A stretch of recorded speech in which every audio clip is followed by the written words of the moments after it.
A lengthy new report on the Hill shows that Republicans are starting to freak out a little bit, the party itself, over the fact that they are absolutely losing young voters left and right here in the United States.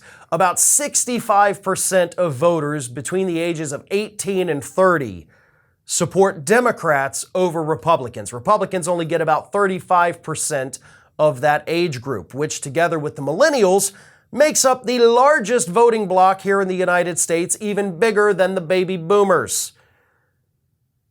And they're wondering, where the hell did we go wrong? Why can't we attract these darn young people?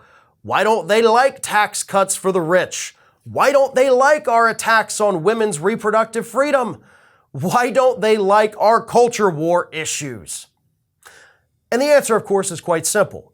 This younger generation, both the 18 to 30-year-olds as well as the millennials, who are a little bit older than that, they're far more progressive than their predecessors. They're far more accepting of different people, whether it's immigrants or whether it's the LGBTQ community. They openly embrace these people and they don't see them as pariahs. They don't see them as a group that we need to be discriminating against with legislation. They welcome them as equals, as we all should. So that's why the culture war stuff is not attracting these young voters. On the policy side, this is an age group that overwhelmingly cares about the issue of climate change, something Republicans have been ignoring for many decades now. So you're not going to win them over with that. Beyond that, Republicans have absolutely no policy to speak of other than cutting taxes for the wealthy. Like, that's their only non-culture war policy issue is, well, we got to cut taxes. Even with the new Republican majority coming into the House now, what's their first order of business? If they can sort out the McCarthy stuff, making the Trump tax cuts of 2017 permanent. The young voter doesn't care about that. They don't want it. And it certainly doesn't help them in any way whatsoever. So that's why they're struggling with this age group. But it gets a little worse for Republicans when you dig more into the data. Because not only does the data show that this group by almost 2-to-1 favors Democrats over Republicans, but it also shows that this age group, as they get older, they're not becoming more conservative, which is what happened with all the previous age groups. So you've got your millennials, you've got your Gen Z generation getting older, not old yet, but they're getting older, and they're not becoming more conservative. See, that's the real problem. It's not just that you lost the younger generation and, oh, we got to wait 20 years for them to come over to our side.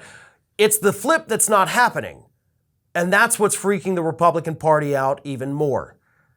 Because the people that are voting Republican are dying off. That's what happens as you age. And as that age group continues to get smaller, you've got a whole new generation of progressives coming up in the wings. And that doesn't bode well for the Republican Party's longevity. Now, that's not to say that the Republican Party is going away. I would love for it to. It might in the future, 2-3 generations down the line. It's something that is absolutely possible if this trend continues. But until then, with each passing year, the ranks of the Democrats are going to grow and the ranks of the Republicans are going to continue to shrink. That's what these demographics are telling us, these age group demographics. So Republicans, you may want to go ahead and enjoy this slim majority you have in the House right now, because if the younger generation has anything to say about it, it may be the last time you get a chance to have a majority in either chamber. This is Hattie.